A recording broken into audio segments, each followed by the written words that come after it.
Hey friends, JB back, and this is the 14-Day Wisdom Challenge show. And we've got the instructions out there for you already. So go see the other video. It should be labeled something like instructions on the 14-Day Wisdom Challenge. And we're going to explain it there so that way we are not bogging you down on the intros about how to do this. Everyone's at a different pace, etc. All right, as we march forward here in wisdom, guess what we have today? We have a little look back. Now, if you are my age, you can look back, but hopefully we've got some of the millennial generation, other generations who are coming up and remembering your Creator in your youth. Now, for me, youth is something of the past. We are raising youth, all right? And that means that we need to instill upon them the fact that they have God. They've got God. And I'm actually pouring into the youth in our church. We are on a continual basis. I've got my own personality out there. Look up JB Rockwell, for example, and the kids love it. And you know, I am the man, father figure for many people, many children who do not have that. It's sad because you got to get into church, and when you talk about some of the blessings that God has for families who are fitting with the model that God has, and there's not, no one's perfect, but it's sad to hear and see that so many are missing that element in their life. And you'll see the little kids will come up and they'll give you hugs. I kind of was like a little bit like, geez, I mean, you're a kid, I'm an adult. Do I need to really hug you? I mean, come on. But kids need that special love and affection that a Christian man and or a woman. We have many ladies who are Christian and doing great things for the ministry. Remember your youth. And so when I think about this particular title, what comes to mind is the preciousness of our kids that we have and your kids. So take care of your kids. Get into the ministry if you can do that. Well, let's pour into this. Remember also your Creator in the days of your youth. Before the evil days come and the years draw near, of which you will say, I have no pleasure in them. Tell you what, when you get older, you can position yourself when you're younger, but a lot of us, we pour into things and anything can happen. I've got a neighbor who's from South America, essentially. And in a nutshell, for whatever reason, he's had to rebuild his life of no fault to his own. It's just he's come to understand that rebuilding is part of life. He's done it before. If need be, as things look, possibly could be, they are coming again. But what he's saying is that in this is that it is more challenging as you get older, really, which you say I have no pleasure in them. It's more challenging as you grow. I've got some new aches and such, and that's a challenge to say, hey, look, I used to be Mr. Iron Man, invincible. What happened? Why one day I woke up and something's hurting? Okay, so that's a little bit. It gets a little bit more like that. So you want to prepare. Before the sun and the light and the moon and the stars are darkened and the clouds return after the rain. In the day when the keepers of the house tremble and the strong men are bent and the grinders cease because they are few and those who look through the windows are dimmed and the doors on the street are shut, when the sound of the grinding is low and one rises up at the sound of a bird, and the daughters of the song are brought low. The daughters of the song are brought low.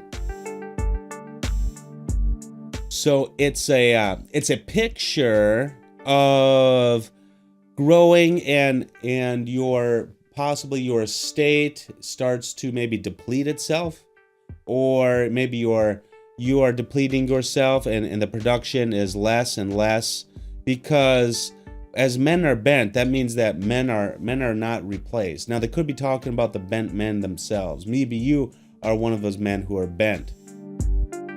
Maybe you are a grinder because of your lot in life and you just keep grinding the mill. Have you ever been a grinder before? Man, I've been a grinder before, and it is tough. And you have to really focus on the wisdom. You've got to focus on God. You've got to focus on His message, my friends, because as you grind and grind and grind, as you get older, there are less, and you notice this, it becomes even more difficult for you, and then pretty soon it's you. All right? And those who look through the windows are dimmed. So your eyes are starting to become much more difficult to see. You have things like, got family members who need cataract surgery now. And I've had other family members in the past. I remember when my grandfather did that a long time ago. That was big doings. And these things are coming, and the doors on the street are shut when the sound of the grinding is low. Okay, there's no production, there's no market action. Okay, one rises up at the sound of a bird, and the daughters of the song are brought low. The daughters of song are brought low. When this is poetry right here. This is beautiful. It's sort of a dim picture though, and it's tough to process because some of this, what does this say here? Ecclesiastes 12 verses 4. We look at 4. It's even more difficult for me to read things these days. Tell you what. 4 doors on the street, describing the mouth and the ability to speak, ears, and the ability to hear the sound of a bird. Though the hearing of enjoyable sound is reduced in the elderly, their sleep is still easily disturbed, and as early in the morning when the song birds sing. So you're not as comfortable. Maybe you have an ache, nerves pinching you, right? Oh, this is if we go back to 12:3. It agrees with me here. Grinders cease poetic language. Teeth of an old person are compared with the stones of grinding grain. Those who look, figuratively, the eyes of which an older functions less effectively. So the picture that I'm painting is, and that they're painting here in wisdom seems to be aligned. We seem to be on the right track. Let's keep going. Let's keep going, because this is like becoming so dark and morbid. I'm like, man, we don't want to, isn't it interesting? We don't want to look at the parts that are maybe coming down the road, the difficult parts. Sometimes we want to kind of bury our heads in the sand. Boy, I mean, I'm doing that right now. I'm like, look, I've had enough. I mean, I relent, okay? Uncle, I don't want to keep on reading this. Isn't that interesting? And our elderly are a lot like that too. And a lot of people want to sort of say, look, I don't want to be around elderly. I don't want to pour into their lives. These people, they're old. It's frustrating because I don't want to look at old people because I'm afraid that maybe I'm going to be like that. And I just want to bury my head in the sand and not acknowledge it. This is coming. You've got to be, the wise will look at a problem and try to appreciate it and process it and put it in their repertoire of understanding, right? So that means that, look, this is coming. You need to look at this. This is a picture of life, okay? Now, some of us can do what we can through industry to make ourselves more productive and diminish this, but it's coming. And lots of people don't have the capability, capacity, or wherewithal right now to prepare themselves for this. And, essentially their burden becomes our burden. Talk about the national debt. The national debt, if we were to include all the entitlements, meaning the Medicare, Medicaid, and all the different entitlements are things that people have subscribed to, that they're entitled to as human beings in America. And these programs for elderly, you have to pay for them. So it behooves everyone to first take care of yourself and also to take care of others, but also be a producer, be an aggressive producer, because these are coming. I have neglected a lot of this in my life. I've neglected the vision and the view of what's coming down the road, thinking like, I am Superman. I've got an infinite amount of time. No, it's coming. It's coming. So those of you who are in positions like me, some are older, some are younger. Okay, I'm sort of middle of the road, and you want to make sure you understand the picture of what's coming and how quickly it comes, and that this is coming for it all. Okay, so let's keep going. They are afraid also of what is high and terrors in the way. Okay, they're more vulnerable.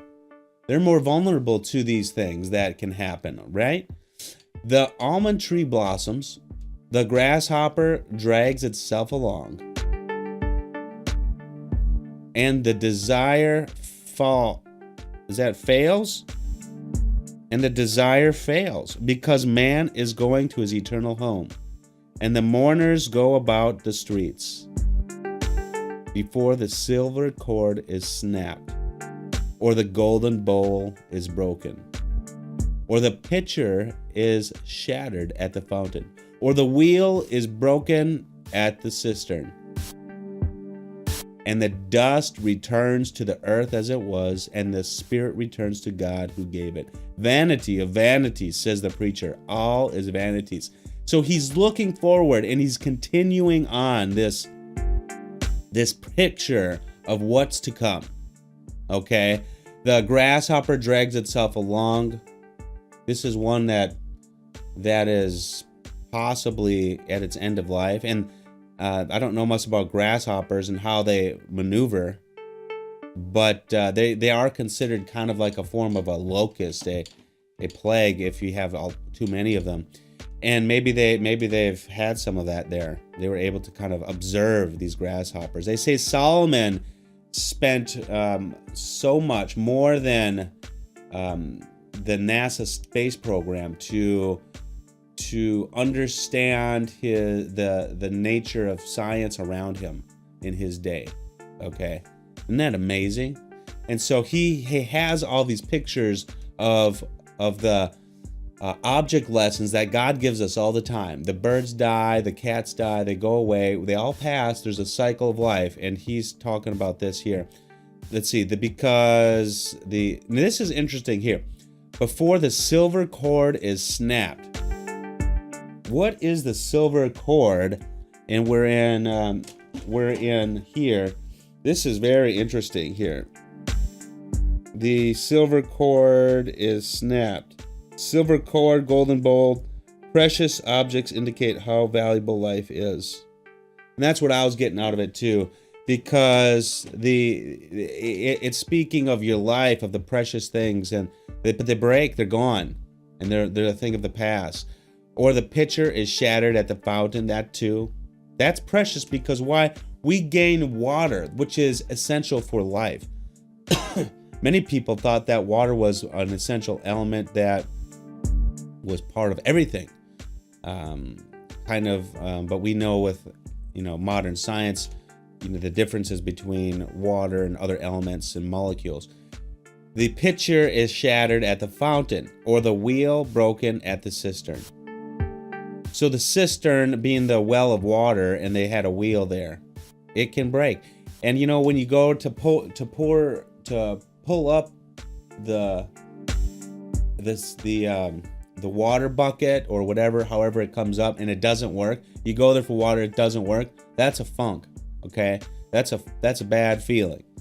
And the dust returns to the earth as it was, and the spirit returns to God who gave it. Look, this is it. This is the picture. Vanity of vanity, says the preacher, all is vanity. This is the picture that we need to look forward to. We need to project forward. I said that probably, I think, on the very first episode. Okay, when it comes to goals, when it comes to goal setting, maybe first or second, you've got to project forward. And when you project forward, you want to look back a little bit too. What's along the way? You want to decide who you are, who you want to be, what it's going to be like. Absolutely. But you also need to step back a few days. What's it going to look like before the end? Okay, a year before the end, 2 years before the end? What's it going to look like when all of your loved ones who are around you are starting to pass? Maybe they're getting old like you and they pass before you. What's your plan? What's your plan in that situation? Okay. Best be baked into the Lord in his good work. Okay. When we know that we've got this afterlife, our spirit goes back to God who gave it. We know that the vanities of vanities are here. Okay. But we do want to live wisely, and we do want to enjoy life while we are here too. It's a balance. It's tough. I don't know if it's a balance so much, but there's our considerations on various areas of life. And this is the picture looking forward towards the end. It's tough. If you're like me, you're like, JB, I don't like this one. I don't like this. But you know what? Wisdom isn't what you like. I remember my grandpa used to say, it's not what you like that gets you fat, it's what you get. Doesn't matter whether you like it or not. This is what you're getting. And you've got to make sure you understand parts of wisdom, the tough parts and the good parts. There's parts in here that are like today's, where it's tough, and even other things, okay? And there are times where it seems like you're showered with gifts of different blessings from the Lord. You got to be able to take the good with the not so good, be able to speak it, okay? I understand this may not be popular for everyone out there, okay? This is not the Joel Osteen message, okay? And I love him, but we've got to make sure that we are taking all aspects with it. Otherwise, we wouldn't be wise. Being wise has to deal with, processing all of what, the Lord has for us. Even the suffering, not just the blessings, but the suffering, because that's ultimately a blessing too. When we get with God in glory, then we know that we've got something special, and we've got it, and we know we got it now if we've received Christ in our heart. Repent, doing what we need to do to please the Lord. Please the Lord. I'm praying for that right now for you. Please the Lord, and things will shake out. Okay? Remember your Creator in your youth. Remember it in your elderly years too. My friends, this is JB. 14 days of wisdom. 14-day wisdom challenge. 14-day wisdom challenge show. I need to get it right. This is JB, the 14-day wisdom challenge show, and we're locking it down, shutting it up. My friends, get wisdom, get discretion, get understanding, and get it now. Let's do this.